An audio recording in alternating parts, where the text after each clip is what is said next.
प्यारे साथियों, स्वागत है आपका अपना यूट्यूब चैनल करण कौशिक साइंस क्लासेस पर।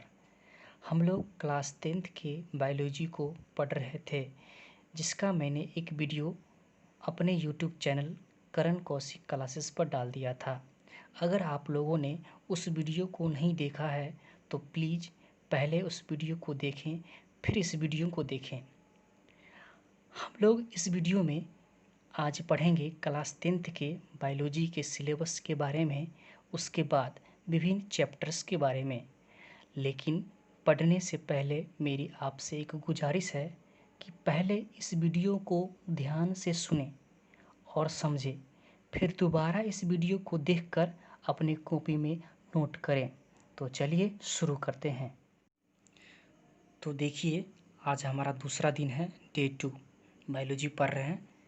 अब क्लास 10th की बायोलॉजी हम लोग पढ़ रहे हैं। इसका हम पहले सिलेबस के बारे में चर्चा करेंगे, क्या क्या पढ़ना है, कौन कौन से चैप्टर के बारे में हम लोग को पढ़ना है। तो देखिए, चैप्टर पहला है, चैप्टर का नाम है जैव प्रक्रम। इसको इंग्लिश में हम लोग बोलते हैं लाइफ प्रोसेस। फिर से देखिए, चैप्टर पहला क्या चीज़ है, जैव प्रक्रम। इसको इंग्लिश में हम लोग क्या बोलते हैं, लाइफ प्रोसेस। इस चैप्टर के अंतर्गत 4 चैप्टर्स को शामिल किया गया है। ध्यान से देखिएगा, जैव प्रक्रम के अंतर्गत कितने चैप्टर को शामिल किया गया है, 4 चैप्टर को शामिल किया गया है। अब आपसे कोई पूछेगा कि जैव प्रक्रम के अंतर्गत चारों चैप्टर को शामिल क्यों किया गया है। इस पर एक सवाल उठ सकता है कि आखिर जैव प्रक्रम के अंतर्गत इसी चारों चैप्टर को शामिल क्यों किया गया है। तो इसका कारण हम जब चैप्टर पढ़ेंगे तो उस समय आपको अच्छी तरह समझा देंगे इस क्वेश्चन का आंसर का, आखिर जैव प्रक्रम के अंतर्गत इसी चारों चैप्टर को शामिल क्यों किया गया है, ठीक ना। तो अभी सिर्फ सिलेबस के बारे में चर्चा कर लेते हैं, फिर धीरे धीरे हम पूरी डिटेल से समझाएंगे आगे। तो जैव प्रक्रम पहला लेसन हो गया। इस जैव प्रक्रम के अंतर्गत सबसे पहला चैप्टर कौन सा चैप्टर आएगा, पोषण। पोषण को हम लोग इंग्लिश में क्या बोलते हैं, न्यूट्रिशन। पोषण पहला लेसन क्या आएगा, पोषण। पोषण को इंग्लिश में क्या बोलते हैं, न्यूट्रिशन। दूसरा लेसन है श्वसन। श्वसन को हम लोग इंग्लिश में क्या बोलते हैं, रेस्पायरेशन। तीसरा है परिवहन। परिवहन को हम लोग इंग्लिश में बोलते हैं ट्रांसपोर्टेशन। चौथा है उत्सर्जन। उत्सर्जन को हम लोग इंग्लिश में क्या बोलते हैं, एक्सक्रिएशन। तो एक बार फिर से रिमाइंड करते हैं, चैप्टर फर्स्ट हम लोग को कौन सा चैप्टर पढ़ना है, जैव प्रक्रम। जैव प्रक्रम को इंग्लिश में क्या बोलते हैं, लाइफ प्रोसेस। और इस लाइफ प्रोसेस, इस जैव प्रक्रम के अंतर्गत कितने चैप्टर को शामिल किया गया है, 4 चैप्टर को शामिल किया गया है। क्यों किया गया है, इसका हम आगे कारण बताएंगे। तो पहला चैप्टर क्या हो जाएगा, पोषण। दूसरा क्या हो जाएगा, श्वसन। तीसरा क्या हो जाएगा, परिवहन। और चौथा क्या हो जाएगा, उत्सर्जन। अब आगे देखते हैं, चैप्टर 2 है। चैप्टर 2 में क्या लिखा हुआ है, ध्यान से देखिएगा, नियंत्रण एवं समन्वय। क्या बोलेंगे, नियंत्रण एवं समन्वय। इंग्लिश में बोलते हैं हम लोग कंट्रोल एंड कोऑर्डिनेशन। क्या बोलेंगे, कंट्रोल एंड कोऑर्डिनेशन। नियंत्रण को इंग्लिश में कंट्रोल और समन्वय को इंग्लिश में क्या बोलेंगे, सब कोऑर्डिनेशन। चैप्टर 3 है जनन। कहीं कहीं पर आपको प्रजनन भी लिखा होगा, तो इसके लिए कोई टेंशन नहीं है, जनन भी ठीक है, प्रजनन भी ठीक है, ठीक ना। इसको इंग्लिश में आप लोग तो जानते ही होंगे, रिप्रोडक्शन। जनन को इंग्लिश में क्या बोलते हैं, रिप्रोडक्शन। चौथा लेसन है आनुवांशिकता एवं जैव विकास। अब आनुवांशिकता को इंग्लिश में बोलते हैं हेरेडिटी, जैव विकास को इंग्लिश में बोलते हैं ऑर्गेनिक इवोल्यूशन। ये हमारा चौथा लेसन था। अब देखिए पांचवा लेसन है हमारा पर्यावरण। इसको इंग्लिश में बोलते हैं आवर इन्वायरमेंट। क्या बोलेंगे, आवर इन्वायरमेंट। तो यही सब हम लोग को पूरे सिलेबस के बारे में पढ़ना है। हम लोग एक बार इस पूरे चैप्टर के सारांश के बारे में पढ़ लेते हैं कि इसके अंतर्गत किसका अध्ययन करेंगे, इसके अंतर्गत किसका अध्ययन करेंगे, फिर इसके अंतर्गत किसका अध्ययन करेंगे और क्या चीज़ का अध्ययन करेंगे। तो एक बार समझ लेते हैं शॉर्टकट में, फिर आगे हम डिटेल से आपको चर्चा करेंगे। तो देखिए, पोषण पिछले वीडियो में आप लोगों को भोजन के बारे में समझाए थे कि भोजन हमको किसके माध्यम से मिलता है, पोषण के माध्यम से मिलता है। दूसरा है श्वसन। श्वसन से हम लोग क्या करते हैं, सांस लेते हैं और सांस छोड़ते हैं। तीसरा क्या चीज़ है, परिवहन। अब मान के चलिए आपने खाना खा लिया, किसके माध्यम से, पोषण के माध्यम से। सांस ले लिया, किसके माध्यम से, श्वसन के माध्यम से। अब बताइए, खाना भी खा लिए, सांस भी ले लिया। अब एक बात बताइए, खाना खाए और वह मुंह से अंदर गया ही नहीं, और वो खाना में जो भी पोषक तत्व थे उसका शरीर के सभी जगह में पहुंचा ही नहीं, तो क्या उस खाना का उपयोग होगा? नहीं होगा। तो उसके लिए हम लोग क्या पढ़ेंगे? परिवहन। परिवहन मतलब ये होता है कि एक स्थान से दूसरे स्थान तक ले जाना। जैसे आपने खाना कहाँ डाला? मुंह में डाला, मुंह के अंदर से वो धीरे धीरे पाचन होगा, फिर धीरे धीरे अंदर जाएगा, उसमें जो भी पोषक तत्व होंगे वो शरीर के सही भागों में पहुँचेगा। तो उसको हम लोग क्या चीज़ बोलेंगे? परिवहन। तो परिवहन के माध्यम से जितने भी खाद्य पदार्थ हैं, ऑक्सीजन हो गए, ये शरीर के सही भागों में पहुँचता है। अगला क्या चीज़ है? उत्सर्जन। अब फिर समझिए, पोषण के माध्यम से हम लोग भोजन प्राप्त किए, श्वसन के माध्यम से हम लोग सांस लिए, परिवहन के माध्यम से जो खाना खाए जो सांस लिए उसके शरीर के सभी जगहों में पहुंचा दिए। इतना कुछ करने के बाद ना आपके शरीर में कुछ अवशिष्ट पदार्थ या मैला पदार्थ बनता है, उसको शरीर से क्या करना है? बाहर निकालना है। तो किसके माध्यम से बाहर निकलेगा? तो उत्सर्जन के माध्यम से, ठीक ना। अच्छा, जब आप खाना भी खा लीजिएगा, सांस भी ले लीजिएगा, परिवहन भी ठीक से कर लीजिएगा, उत्सर्जन भी सही से हो जाए, तो आपका शरीर का सारा अंग सही सही काम करने लगेगा। तो जब शरीर का सारा अंग सही सही काम करने लगे तो उसी को हम लोग कथी बोलते हैं? समन्वय। शरीर का सारा अंग अगर सही सही काम करने लगे तो उसी को हम लोग कथी बोलेंगे? समन्वय। शरीर का सारा अंग कब सही से काम करेगा? जब आप पोषण सही से कीजिएगा, जब श्वसन सही से कीजिएगा, जब परिवहन सही से कीजिएगा, जब उत्सर्जन सही से कीजिएगा, जब इतना कुछ सही से कर लीजिएगा तो आपका बॉडी जो है ना एकदम फर्स्ट क्लास चलेगा। तो उसी को हम लोग कथी बोलते हैं? समन्वय। अब देखिए कंट्रोल। अब मान के चलिए खाना है आपको, रोटी है, खा लीजिएगा खपरा, तो खपरा अंदर जाने के बाद हमारे पाचन क्रिया को गड़बड़ाएगा ही, तो क्या कंट्रोल हो पाएगा? तो हमको क्या चीज़ ऐसा लेना है कि ताकि हमारे बॉडी का कंट्रोल हो सके, ठीक ना। तीसरा लेसन है जनन। इस सब के बारे में हम आगे पढ़ेंगे, ठीक ना। और आनुवांशिकता, इस जनन में क्या पढ़ेंगे? कि संतान कैसे पैदा लेते हैं, संतान कैसे पैदा लेते हैं, इसमें पढ़ेंगे, ठीक ना। और संतान पैदा लेने के बाद वो लड़का होगा या लड़की, वो किस चैप्टर में पढ़ेंगे? आनुवांशिकता हम पढ़ेंगे, ठीक ना। और लास्ट में है, और लास्ट में हमारा पर्यावरण। इसके बारे में भी हम डिटेल से पढ़ेंगे कि पर्यावरण में क्या क्या हमारे आसपास में पाए जाते हैं, इस सब के बारे में पढ़ेंगे। तो हम लोग को पहला चैप्टर पढ़ना है, क्या चीज़? जैव प्रक्रम। इसको इंग्लिश में क्या बोलेंगे? Life process. यही हम लोग को पढ़ना है। तो चलिए हम लोग शुरू करते हैं। तो हम लोग जैव प्रक्रम से शुरू करते हैं। तो सबसे पहले इसका डिफिनेशन जानेंगे, परिभाषा इसका जानेंगे कि आखिर जैव प्रक्रम होता क्या है। तो देखिए हम डिफिनेशन को लिख रहे हैं, उसको अच्छी तरह से समझाएंगे हम, ठीक ना। तो डिफिनेशन क्या है उसको ध्यान से देखिए। कह रहा है कि वे सारी क्रियाएं जिनके द्वारा जीवों का अनुरक्षण होता है। अब देखिए अनुरक्षण, इसको इंग्लिश में बोलते हैं मेंटेनेंस। हिंदी अगर समझ में नहीं आती इंग्लिश ज़रूर समझ आया है कि मेंटेनेंस तो आप लोग सुनबे किए होंगे अपने फैमिली में या अपने परिवार में, सुनबे किए होंगे मेंटेनेंस क्या होता है। ऐसे अगर नहीं भी सुने तभी सुन लीजिए और समझा देंगे मेंटेनेंस क्या होता है। तो डिफिनेशन क्या लिखे हम? वे सारी क्रियाएं जिनके द्वारा जीवों का क्या होता है? अनुरक्षण होता है। क्या कहलाता है? जैव प्रक्रम कहलाता है, प्रक्रम कहलाता है। देखिए इस डिफिनेशन में बहुत सारे सवाल भी छिपा हुआ है। जैसे आपको कोई पूछे बुआ बताओ तो जैव प्रक्रम क्या है, तो आपने क्या डिफिनेशन बताया कि वे सारी क्रियाएं जिनके द्वारा जीवों का अनुरक्षण होता है, जैव प्रक्रम कहलाता है। अगर पूछने वाला आपसे ज़्यादा चालाक हो तो आपसे क्वेश्चन इसी डिफिनेशन में पूछ सकता है। एक बात बताओ, तुमने बोला वे सारी क्रियाएं, इसी जगह एक क्वेश्चन उत्पन्न हो जाएगा, कौन कौन सारी क्रियाएं? आपने बोला ना कि वे सारी क्रियाएं जिनके द्वारा जीवों का अनुरक्षण होता है, जैव प्रक्रम कहलाता है। तो आपसे उसी समय क्वेश्चन पूछ सकता है कि कौन कौन सारी क्रियाएं हैं जिनके द्वारा जीवों का अनुरक्षण होता है। तो यहीं पर एक सवाल बन गया, इसका भी आंसर इसी में मिल जाता है। देखिए ध्यान से, कह रहा है जैव प्रक्रम क्या है, तो हम लोग बोलेंगे वे सारी क्रियाएं जिनके द्वारा जीवों का क्या होता है? अनुरक्षण होता है। क्या कहलाता है? जैव प्रक्रम कहलाता है। तो अगर आपसे पूछे कौन कौन सारी क्रियाएं, तो देखिए पहला क्रिया है पोषण, दूसरा क्रिया है श्वसन, तीसरा क्रिया है परिवहन, चौथा क्रिया है उत्सर्जन, और भी बहुत सारे क्रियाएं, लेकिन मेन यही चारों क्रियाएं, ठीक है।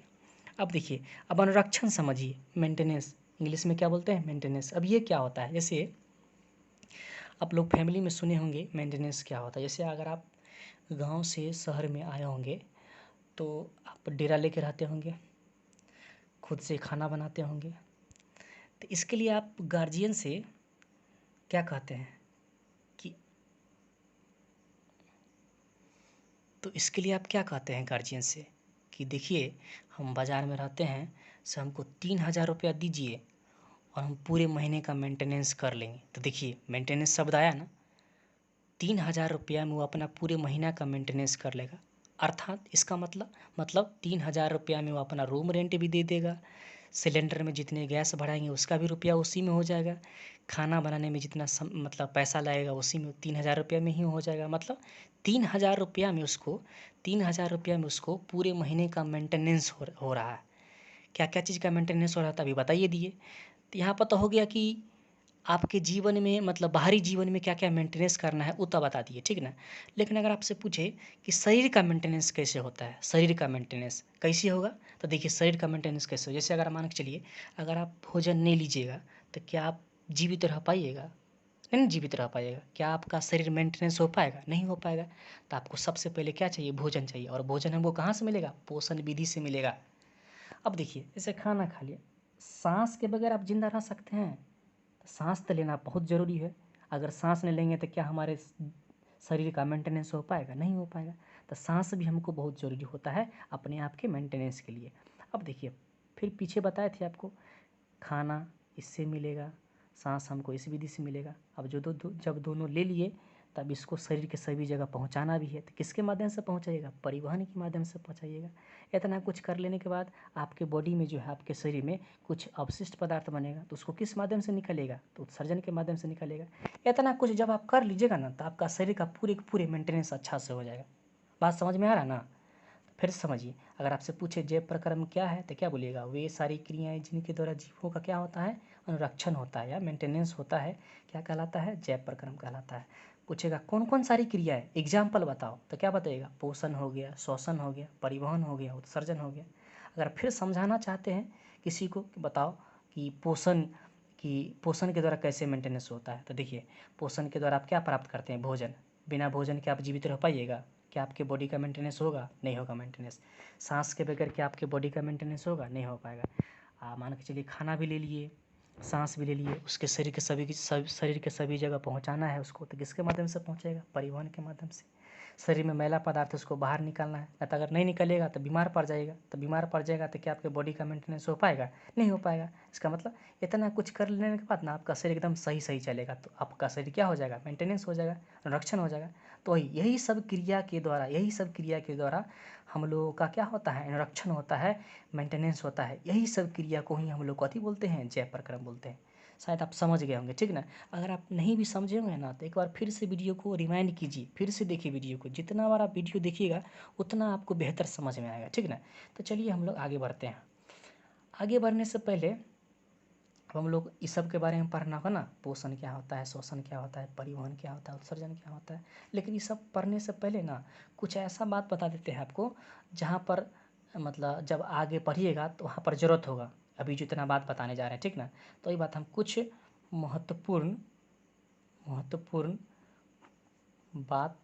बातें हैं जो आपको बताने जा रहे हैं, ठीक ना, जो आगे काम देगा। जैसे आप पोषण पढ़िएगा, श्वसन पढ़िएगा, उस सब में काम देगा, ठीक ना। तो अभी आप समझ लीजिए इस सब बात को, ठीक ना। जैसे एक बात बताइए, जब किसी जीव का निर्माण होता है तो उस जीव के निर्माण होने में सबसे पहले किसका योगदान होता है? मतलब उस जीव में सबसे पहले क्या चीज़ बनता है? तो सबसे पहले क्या बनता है? कोशिका बनता है। देखिए अगर आप 9th पढ़े होंगे तो आप लोग अच्छा तरह समझ में आएंगे, ठीक ना। लेकिन फिर भी अगर आप नहीं समझ रहे हैं तो फिर से ध्यान से देखिएगा। जैसे मेरा ही निर्माण हुआ, चाहे आपका ही निर्माण हुआ, तो एक अंडज के रूप में होगा। तो अंडा किसका बना होगा? कोशिका का बना होगा, ठीक ना। किसका बना होगा? कोशिका का बना होगा, ठीक है। अब देखिए धीरे धीरे क्या हुआ? अंडा का निषेचन हुआ, फिर धीरे धीरे क्या हुआ? हम लोग एक छोटा सा बच्चे के रूप में परिवर्तित हो गए।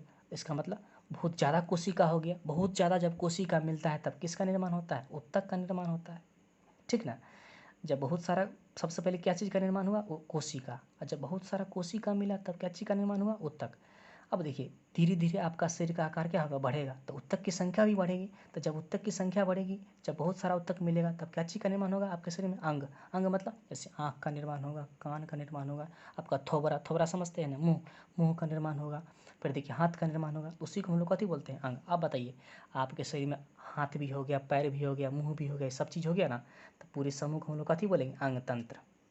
आपके शरीर में एक अंग तंत्र का निर्माण होगा। अंग तंत्र मतलब जैसे आप सुने होंगे तंत्रिका तंत्र, तंत्रिका तंत्र में क्या क्या चीज़ शामिल होता है? मस्तिष्क शामिल होता है, मेरुरज्जु शामिल होता है और न्यूरॉन शामिल होता है। तो ये सब चीज़ मिलकर क्या बनाता है? अंग तंत्र। परिवहन तंत्र का नाम सुने होंगे, परिसंचरण तंत्र का नाम सुने होंगे, उत्सर्जन तंत्र का नाम सुने होंगे। तो ये सब आपके शरीर में निर्माण होगा। फिर समझिए, सबसे आप सब किसी भी जीव का निर्माण होने से पहले सबसे उसमें क्या चीज़ का बनता है? क्या चीज़ बनता है? कोशिका। जब बहुत सारा कोशिका मिलता है तो क्या चीज़ बनता है? ऊतक। जब बहुत सारा ऊतक मिलता है तब क्या चीज़ का निर्माण होता है? अंग। जब बहुत सारा अंग मिलता है तब क्या चीज़ का निर्माण करता है? अंग तंत्र। यही अंग तंत्र एक जीव का रूप ले लेता है, मतलब किसी भी जीव का निर्माण होता है। देखिए, हम लोगों को मतलब एक जीव बनने में कम से कम 9 महीना टाइम लगा, और अभी देखिए सेकंडों में जीव का निर्माण कर दिए। सबसे पहले कोशिका बना, कोशिका जब बहुत सारा बना तो ऊतक बना, ऊतक जब बहुत सारा बना तो क्या बना? अंग बना। जब अंग बहुत सारा मिला तब क्या चीज़ का निर्माण हुआ? अंग तंत्र। वही अंग तंत्र आगे चल के क्या ले लिया? एक जीव का रूप ले लिया। ये तो पहला बात हो गया, ठीक ना। अभी हम आप लोगों को कुछ महत्वपूर्ण बातें बता रहे हैं, ये आगे आपको काम देगा, ठीक ना। दूसरा, ये तो पहला नोट हो गया। दूसरा नोट देखिए, आप लोग खाना खाते हैं, खाना तो अवश्य खाते होंगे। खाना में क्या खाते हैं? जैसे मान के चलिए रोटी खाएं, रोटी में क्या होता है? कार्बोहाइड्रेट होता है। दाल खाते होंगे, दाल में क्या होता है? प्रोटीन होता है। और ये बहुत सारा चीज़ खाते होंगे, जिसमें देखिए वसा, चावल खाते होंगे तो वसा पाया जाता है। हरी साग सब्जी खाते हैं तो उसमें विटामिन पाया जाता है। तो ये देखिए, कार्बोहाइड्रेट हो गया, प्रोटीन हो गया, वसा हो गया, विटामिन हो गया, खनिज लवण हो गया। पता है सबको हम लोग क्या बोलते हैं? यही सबको हम लोग बोलते हैं पोषक तत्व। क्या बोलते हैं? पोषक तत्व। तो अगर आपसे अगर कोई पूछे पोषक तत्व कितने होते हैं तो क्या बताइएगा? 5 होते हैं। पहला क्या बोलेंगे? कार्बोहाइड्रेट। दूसरा क्या होता है? प्रोटीन। तीसरा क्या बोलेंगे? वसा। तीसरा क्या बोलेंगे? विटामिन। चौथा क्या बोलेंगे? खनिज लवण। चौथा नहीं, पाँचवा क्या बोलेंगे? खनिज लवण। तो अगर आपसे पूछे कि बताओ बुआ पोषक तत्व कितने होते हैं, तो 5 होते हैं। फटाफट जवाब दे दीजिएगा। कार्बोहाइड्रेट, प्रोटीन, वसा, विटामिन, खनिज लवण। देखिए, कौन किस में क्या चीज़ पाया था, क्या खाने से क्या हमको मिलेगा, ये सब हम आगे चर्चा करेंगे। अभी सिर्फ देख लीजिए, अभी बता रहे हैं, ठीक ना। आगे हम फिर इसके बारे में चर्चा करेंगे। तो पोषक तत्व समझ गए, ठीक ना। अच्छा, ये पोषक तत्व कहाँ होते हैं? भोजन में ना होते हैं, भोजन में होते हैं। अरे भोजन करेंगे तब ना हमको ये सब मिलेगा। रोटी दाल क्या चाहिए? ये सब भोजन है। यही सब भोजन करेंगे तो भोजन में क्या होते हैं? पोषक तत्व। और पोषक तत्व कितने होते हैं ये समझ गए ना। चलिए आगे बढ़ते हैं हम लोग। अच्छा, भोजन में मिलते हैं पोषक तत्व। अगर आपसे कोई पूछे कि भोजन क्या है, भैया भोजन बताइए, भोजन क्या है? आखिर भोजन किसको बोलते हैं? रोटी दाल को बोलते हैं, ठीक ना। लेकिन अगर आपसे पूछे भोजन का एक परिभाषा बताओ, आखिर भोजन कहते किसको है, तो सुनिए ध्यान से। क्या अगर आपसे पूछे भोजन का डिफिनेशन, बताइए भोजन का डिफिनेशन क्या होता है, इसको समझाइए। तो समझाते हैं, देखिए ध्यान से समझिएगा। एक बात बताइए, जब खाना खाते हैं तो वो आवश्यक पदार्थ होता है कि अनावश्यक पदार्थ होता है? आवश्यक पदार्थ होता है। अनावश्यक पदार्थ तो क्या हम लोग खा पाएंगे? नहीं खाएंगे। खाएंगे तो बीमार पड़ जाएंगे, ठीक ना। वही नहीं बोले थे कि रोटी खाना है, जाके खपरा खा लेंगे तो क्या बीमारी न पड़ेंगे? इसलिए रोटी एक आवश्यक पदार्थ है हमारे लिए, और खपरा क्या है? अनावश्यक पदार्थ है। तो रोटी खाएंगे तो रोटी कौन सा पदार्थ हो गया? आवश्यक पदार्थ, ठीक ना। तो वे सभी जितने भी आवश्यक पदार्थ हैं आप लोगों ने खाए, ठीक। ये हमारे शरीर में गया, आवश्यक पदार्थ हमने लिया और ये हमारे शरीर में गया। इसका क्या हुआ? पाचन हुआ। पाचन होने के बाद इससे हमको क्या मिलेगा? इस आवश्यक पदार्थ से जितने भी टूटे फूटे ऊतक हैं, टूटे फूटे ऊतक, उस सब का मरम्मत इसी आवश्यक पदार्थ से होगा। ऊतकों का मरम्मत, ठीक। फिर अगला बात देखिए, इसी आवश्यक पदार्थ से पाचन के बाद हमको हमारे शरीर के वृद्धि को बढ़ाएगा एवं विकास को बढ़ाएगा, ठीक। इसी आवश्यक पदार्थ से, मतलब आवश्यक पदार्थ के पाचन के बाद हमको ऊर्जा भी मिलेगा, मतलब ऊर्जा का उत्पादन भी होगा, समझ रहे ना। और इसी आवश्यक पदार्थ के पाचन से हमको हमारे शरीर का संचालन भी होगा। अच्छा, ये सब बात जो बता रहे हैं इसको एक बार एक उदाहरण के तौर पर समझिए। से किसी बच्चे का, अगर कोई बच्चे का जन्म होता है तो उसको कहा जाता है कि 6 महीने तक उसका माँ का दूध पिलाओ, ठीक ना। माँ का दूध में बहुत ज़्यादा क्या पाए जाते हैं? प्रोटीन। आखिर उस बच्चे को माँ का दूध ही क्यों दिया जाता है 6 महीने के लिए? का है क्योंकि बहुत छोटा होता है और छोटा से बड़ा होना चाहता है। बड़ा होगा तब ना, बड़ा होने के लिए उसको क्या चाहिए? प्रोटीन चाहिए। क्योंकि प्रोटीन जो होता है ना, वो हमारे शरीर का बॉडी बिल्डर की तरह काम करता है, मतलब शरीर के निर्माण के लिए काम करता है। इसलिए बच्चे को लगभग 6 महीना तक माँ का दूध ही दिया जाता है, क्योंकि माँ के दूध में सबसे ज़्यादा क्या पाए जाते हैं, प्रोटीन पाए जाते हैं। और ख़ास करके बच्चे में जितने भी अंग हैं उसको भी बढ़ाते हैं कौन, प्रोटीन, माँ का दूध ही बढ़ाते हैं, ठीक है ना। तो वही बोल रहे हैं, जब आप प्रोटीन मतलब दीजिएगा बच्चे को, माँ का दूध जब दीजिएगा तो उसमें उस बच्चे में जितने भी टूटे फूटे ऊतक होगा उसका भी मरम्मत हो जाएगा, उसका वृद्धि भी होगा, उसका विकास भी होगा, और उस बच्चे में क्या होगा, ऊर्जा का भी उत्पादन होगा, ठीक ना। और उस बच्चे में मतलब जितनी भी कोशिकाएं हैं उसका भी संचालन सही से हो जाएगा, ठीक ना, संचालन सही से हो जाएगा। इतना कुछ होने के बाद ना एक बात बताइए, ये जो आवश्यक पदार्थ है ये आपको हानि भी पहुंचा देगा, हानि पहुंचाएगा कभी, लेना हानि पहुंचाएगा, हाँ ऐसा ही आवश्यक पदार्थ लेना है जो आपको हानि नहीं पहुंचावे, हानि नहीं पहुंचावे। तो देखिए, तो डिफिनेशन क्या बन गया भोजन का, तो बोलेंगे वे सभी आवश्यक पदार्थ जो हमारे शरीर में अवशोषित होने के बाद शरीर की रचना एवं टूटे फूटे ऊतकों के मरम्मत, वृद्धि एवं विकास, ऊर्जा का उत्पादन एवं जैविक क्रियाओं का संचालन करता है, लेकिन वो हमारे शरीर के लिए हानिकारक नहीं होता है। ऐसे सभी पदार्थों को हम लोग कथी बोलते हैं, भोजन बोलते हैं। बात समझ में आ गया ना। तो चलिए आगे बढ़ते हैं। शायद आप लोगों ने समझ गया, अगर नहीं भी समझे तो एक बार फिर से वीडियो को देखे ध्यान से, ठीक ना। लोग समझ गए होंगे कि भोजन किसको बोलते हैं। ये तो रफ है, ठीक ना, जब आपको फेयर दिखाएंगे तो उसमें अच्छी तरह से हम डिफिनेशन लिख चुके हैं, आप उसमें आराम से समझ जाइएगा। नहीं भी समझिएगा तो एक दो बार वीडियो को फिर से देख लीजिएगा तो समझ में आ जाएगा, ठीक ना। चलिए आगे बढ़ते हैं। अब देखिए, भोजन को भी ना 3 भागों में बांटा गया है, पता है आपको, भोजन को भी 3 भागों में बांटा गया है कार्य के अनुसार। कार्य के अनुसार भोजन को कितने भागों में बांटा गया है, 3 भागों में बांटा गया है। जैसे कि सबसे पहला भाग है शरीर निर्माता, शरीर निर्माता, जिसको आप लोग बॉडी बिल्डर बोलते हैं। अब शरीर के निर्माण के लिए हमको कैसा भोजन चाहिए, शरीर के निर्माण के लिए हमको कैसा भोजन चाहिए, तो ऐसा भोजन चाहिए जिसमें क्या हो, प्रोटीन हो और क्या चीज़ हो, खनिज हो ना। ऐसा भोजन जिसमें हमको प्रोटीन मिले और खनिज मिले, ऐसे भोजन को कौन सा भोजन बोलते हैं, शरीर निर्माता भोजन, बॉडी बिल्डर भोजन। बात समझ में आ गया ना। दूसरा है ऊर्जादायक, ऊर्जादायक नाम में से स्पष्ट है, ऐसा भोजन जो हमें क्या दे, ऊर्जा दे। तो ऊर्जा देने वाले भोजन कौन कौन से हो जाएंगे, तो ऐसे भोजन जिसमें क्या क्या हो, कार्बोहाइड्रेट हो, क्या हुआ, कार्बोहाइड्रेट हो और क्या हो, वसा हो, ठीक ना। ऐसे भोजन जिसमें कार्बोहाइड्रेट हो और वसा हो, ऐसे भोजन को कौन सा भोजन बोलते हैं, ऊर्जादायक भोजन बोलते हैं। तीसरा भोजन है विनियंत्रक, विनियंत्रक, इसको रेगुलेटर्स बोलते हैं। और विनियंत्रक मतलब शरीर का संचालन, बॉडी का संचालन, जैसे खून का संचालन होना चाहिए, ठीक ना, तब ना आपका ब्लड प्रेशर एकदम सामान्य रहेगा। तो खून के संचालन के लिए, आपके बॉडी के एकदम फुर्ती लाने के लिए आपको क्या चाहिए, विटामिन चाहिए, विटामिन। ऐसा भोजन जिसमें क्या हो, विटामिन हो और क्या चीज़ हो, खनिज हो, ठीक ना। तो अगर आपसे पूछे भोजन को कितने भागों में बांटा गया है, 3 भागों में बांटा गया है कार्य के अनुसार।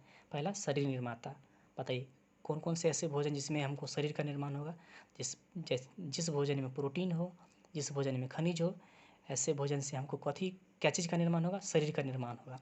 नहीं बोले थे बच्चे, माँ का मतलब माँ का दूध ही पिलाया जाता 6 महीने के लिए, ताकि अब उसका शरीर का क्या हो सके, निर्माण हो सके, क्योंकि माँ का दूध में क्या पाया जाता है, ज़्यादा प्रोटीन पाया जाता है। फिर देखिए दूसरा भोजन का प्रकार क्या चाहिए, ऊर्जादायक, मतलब ऐसा भोजन जो हमें क्या दे, ऊर्जा दे, जैसे कार्बोहाइड्रेट हो गया, वसा हो गया। तीसरा है विनियंत्रक, मतलब शरीर का संचालन, शरीर बॉडी का संचालन कैसे कैसे मिलेगा हमको, विटामिन से और क्या चीज़ से, खनिज से मिलेगा, ठीक ना। चलिए अब आगे और बढ़ते हैं। देखिए भोजन किसको किसको चाहिए, प्रत्येक जीव को चाहिए ना, जीव को चाहिए, और जनन के लिए भी चाहिए भोजन। अब आपके दिमाग में आ रहा सर ये जनन से भोजन का क्या रिलेशन है, तो सुनिए एक बात बताइए, जनन मतलब क्या होता है, अपने जैसा संतान पैदा करना। अगर मान कर चलिए कोई व्यक्ति भोजन कर ही नहीं रहा है तो उसके शरीर में क्या ऊर्जा होगा, और जब ऊर्जा होएगा ही नहीं उसके शरीर में तो क्या वो जनन कर पाएगा, बिल्कुल नहीं कर पाएगा। तब आपको जनन जब चैप्टर पढ़ाएंगे तो उसमें आपको डिटेल से खोल खोल के बताएंगे, ठीक है ना। अभी सिर्फ आप सुनिए, ठीक ना। तो भोजन जीव और जनन दोनों के लिए ही आवश्यक होता है। बात को ध्यान से समझिए, भोजन जो है जीव और जनन दोनों के लिए क्या होता है, आवश्यक होता है। क्यों, क्योंकि इससे शरीर का क्या होता है, शरीर का पोषण होता है, शरीर का क्या होता है आपका, पोषण होता है। फिर समझिए भोजन जो है जीव और जनन दोनों के लिए आवश्यक होता है। क्यों आवश्यक होता है, ताकि शरीर का क्या हो सके, पोषण हो सके, शरीर का क्या हो सके, पोषण हो सके। अब देखिए अब आया पोषण, आया ना पोषण। अब इसी के बारे में पूरी डिटेल से पढ़ना है, पूरे आगे पढ़ना है, ठीक है। तो चलिए हम लोग पोषण शुरू करते हैं, ठीक ना। पोषण को इंग्लिश में क्या बोलते हैं? न्यूट्रिशन, ठीक। पोषण क्या होता है? तो पोषण एक प्रकार क्या है? विधि है। पोषण एक प्रकार का क्या है? विधि है, जिसके माध्यम से जितने भी जीव हैं वो क्या चीज़ ग्रहण करते हैं? पोषक तत्व को ग्रहण करते हैं। क्या चीज़ ग्रहण करते हैं? पोषक तत्व को क्या करते हैं? ग्रहण करते हैं। एक बात बताइए, पोषक तत्व आपको पहले ही पढ़ा दिए। पोषक तत्व कितने होते हैं? 5। कार्बोहाइड्रेट, वसा, प्रोटीन, विटामिन, खनिज लवण। वही सब को ना हम लोग ग्रहण करते हैं। जितने भी जीव हैं यही सब पोषक तत्व को ही ग्रहण करते हैं। किस विधि से ग्रहण करते हैं? पोषण विधि से ग्रहण करते हैं। एक बात बताइए, पोषक तत्व हम बोले तो आपके दिमाग में क्या बात आना चाहिए? 5 बात आना चाहिए तुरंत तुरंत। प्रोटीन, वसा, कार्बोहाइड्रेट, खनिज लवण, विटामिन, ठीक ना। ये सभी को क्या करते हैं? हम लोग ग्रहण करते हैं। जीव मतलब हम लोग क्या करते हैं? पोषक तत्व को ग्रहण करते हैं। एक बात बताइए, पोषक तत्व को ग्रहण कर लिए, अगर इसका उपयोग नहीं करेंगे तो क्या पोषक तत्व का मतलब पोषक तत्व का कोई काम होगा? नहीं होगा। इसका मतलब पोषक तत्व को ग्रहण करने के बाद उसका फिर क्या करेंगे? हम लोग उपयोग करेंगे। क्या करेंगे? उपयोग करेंगे। इसी चीज़ को हम लोग क्या बोलते हैं? पोषण। क्या बोलते हैं? पोषण। ये तो हो गया टूटी फूटी भाषा में। अब देखिए फिर समझिए, अगर आपसे कोई पूछे पोषण क्या है तो क्या बोलेंगे? सर पोषण एक प्रकार का विधि है। पोषण एक प्रकार क्या चीज़ है? विधि है, मेथड है, जिसके द्वारा सभी जीव क्या चीज़ ग्रहण करता है? पोषक तत्वों को ग्रहण करता है। पोषक तत्व आप लोग बताइए दिए हैं, कार्बोहाइड्रेट, वसा, ये सबको क्या करता है? ग्रहण करता है। फिर ग्रहण करने के बाद उसका क्या करता है? उपयोग करता है। इसी चीज़ को हम लोग कथी बोलते हैं? पोषण। एक बार फिर से रिमाइंड करते हैं, ध्यान समझिएगा। पोषण क्या है? तो पोषण एक प्रकार का सर विधि है, जिसके द्वारा सभी जीव क्या चीज़ ग्रहण करता है? पोषक तत्वों को ग्रहण कर फिर उसका क्या करता है? उपयोग करता है। क्या कहलाता है? पोषण कहलाता है। अब देखिए, पोषण जो है ना, पोषण जीवों में मुख्यतः 2 विधियों द्वारा होता है। कितनी विधि द्वारा होता है? 2 विधि द्वारा होता है। आप लोग पढ़े भी होंगे, सुने भी होंगे। जैसे एगो पहला है स्वपोषी पोषण। पहला क्या चीज़ है? स्वपोषी पोषण। इसको इंग्लिश में बोलते हैं ट्रॉफिक न्यूट्रिशन। आगे बताएंगे इसके बारे में। दूसरा होता है परपोषी पोषण। इसको इंग्लिश में बोलते हैं हीटरोट्रॉफिक न्यूट्रिशन, ठीक ना। तो पोषण अगर आपसे पूछे पोषण जीवों में कितनी विधि द्वारा होता है, तो 2 विधि द्वारा होता है। पहला कौन सा पोषण होता है? स्वपोषी पोषण। दूसरा कौन सा पोषण होता है? परपोषी पोषण, ठीक है। अभी तक हम लोगों ने रफ में समझा, ठीक ना। अब आपको फेयर दिखाते हैं, ठीक ना। ये फेयर है। हमने आप लोग को जितना भी पढ़ा है सभी को फेयर में आप देख लीजिए। पहला चैप्टर क्या था? जैव प्रक्रम। जैव प्रक्रम के अंदर कितने तक? 4, पोषण, शोषण, परिवहन और क्या चीज? उत्सर्जन। दूसरा चैप्टर क्या था? नियंत्रण एवं समन्वय। तीसरा चैप्टर क्या था? जनन। चौथा चैप्टर क्या था? आनुवंशिकता एवं जैव विकास। और 5वां चैप्टर क्या था? हमारा पर्यावरण। पहला चैप्टर से शुरू किए थे जैव प्रक्रम। तो देखिए जैव प्रक्रम चैप्टर 1 है जैव प्रक्रम। इसका डिफिनेशन बताए थे।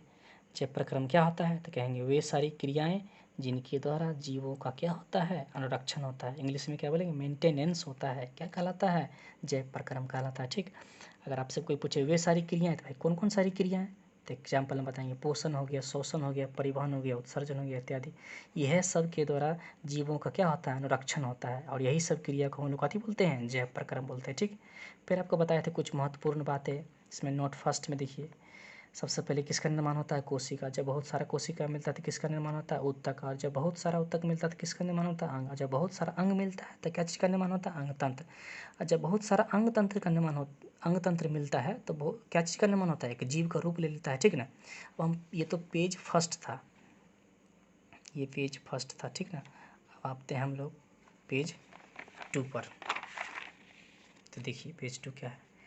नोट सेकंड, नोट फर्स्ट तो बता दिए, नोट सेकंड देखिए पोषक तत्व पढ़ा चुके हैं आपको। पोषक तत्व कितने होते हैं? 5। प्रोटीन हो गया, वसा हो गया, कार्बोहाइड्रेट हो गया, विटामिन हो गया, खनिज लवण हो गया, ठीक। नोट थर्ड देखिए भोजन का डेफिनेशन बताए थे। वे सभी आवश्यक पदार्थ जो हमारे शरीर में अवशोषित होने के बाद मतलब पाचन होने के बाद शरीर के रचना एवं टूटे फूटे ऊतकों की मरम्मत, वृद्धि एवं विकास, ऊर्जा उत्पादन तथा जैविक क्रियाओं का संचालन करता है, परंतु हमारे शरीर को हानि नहीं पहुंचाता है। ऐसे आवश्यक पदार्थों को कथी बोलेंगे? भोजन कहेंगे, ठीक ना। भोजन कहलाता है। फिर आपको बताया कि भोजन कितने प्रकार के होते हैं? 3 प्रकार के। मतलब कार्यों के अनुसार भोजन को कितने भागों में बांटा गया? 3 भागों में बांटा गया। पहला क्या चीज़ है? शरीर निर्माता, इंग्लिश में बोलते हैं बॉडी बिल्डर्स। नाम से स्पष्ट है बॉडी बिल्डर्स, मतलब ऐसा कौन कौन सा भोजन लेंगे जिसके द्वारा हमारा शरीर का निर्माण होगा? तो क्या बोलेंगे? प्रोटीन और खनिज। ठीक, तो प्रोटीन और खनिज लेने से क्या चीज़ का निर्माण होता है? शरीर का निर्माण होता है, मतलब बॉडी का बिल्डर होता है, मतलब बॉडी बिल्डर बनता है। ठीक है, दूसरा क्या चीज़ है? ऊर्जादायक, इसको इंग्लिश में बोलते हैं एनर्जी लिबरेटर्स। ठीक ना, ऐसा कौन सा भोजन लेंगे जो हमको ऊर्जा देगा? ठीक ना, तो क्या चीज़ लेंगे? कार्बोहाइड्रेट और वसा। अब देखिए क्या की चीज़ खाएंगे हमको ये सब मिलेगा, ये सब आगे पढ़ाएंगे। ठीक, तीसरा विनियंत्रक, रेगुलेटर्स बोलते हैं। कहाँ से मिलेगा हमको? तो विटामिन और खनिज से मिलेगा। ठीक, फिर आपको बताए थे नोट अगला में, भोजन जो है जीव और जनन के लिए आवश्यक होता है, क्योंकि इससे शरीर का क्या होता है? पोषण होता है। फिर देखिए नया वर्ड आ गया ना, पोषण। फिर पोषण के बारे में पढ़ेंगे, तो वही लिखे नीचे में, पोषण इंग्लिश में बोलते हैं न्यूट्रिशन। तो पोषण क्या है? तो बोलेंगे पोषण वह विधि है जिसके द्वारा सभी जीव क्या चीज़ ग्रहण करता है? पोषक तत्व को ग्रहण करता है। फिर उनका ग्रहण करने के बाद उसका क्या करता है? उपयोग करता है। फिर से देखिए, वह विधि जिसके द्वारा सभी जीव पोषक तत्वों का क्या करता है? ग्रहण कर उनका क्या करता है? उपयोग करता है। क्या कहलाता है? पोषण।